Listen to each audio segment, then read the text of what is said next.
કાંઈ આમ યાર નહીં. વાહ એને છે ને આટલો મત નથી બાંધેલો છે રાખો રાખો તમારે છોડવાનું નથી ઓલા જે છોડી મૂકો તે મેં છોડ્યો હવે પાંડે તો પાંડે પાંડે હવે તારું જે આસમાન નો રે 4-5 જણા આવો ચાલે થાય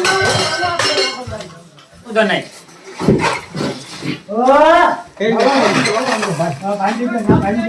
બાંધો નથી આઈ નાની બેરા પકડી દો ઉભા ઓ ઉભી રહ્યો આ પકડ રાખો કીધું કાઢો હવે મુદ્દા ની તમને પૂછો નહીં થઈ શકે સમજો અજય કેવું લાગે ને તો એક બીજો હાથમાં કઈ નાખ્યો ગાળી આંકા લો ફટતો બાઈન થઈ જાય ફટતો બાઈન થાય આંકા લો કર એને કીધું નાડો બસ હાથ પકડી લ્યો હવે એની સાઈઝ વિનાનો થઈ ગયો એમ થઈ તે હવે હજી એનો હાથ બાંધી ગયો બીજી જગ્યાએ હાથ બાંધી દોડ વજ જવા તમ ખવા માંગો માકણ ફૂટ કર્યું છે વાહ વાહ હવે ઓલો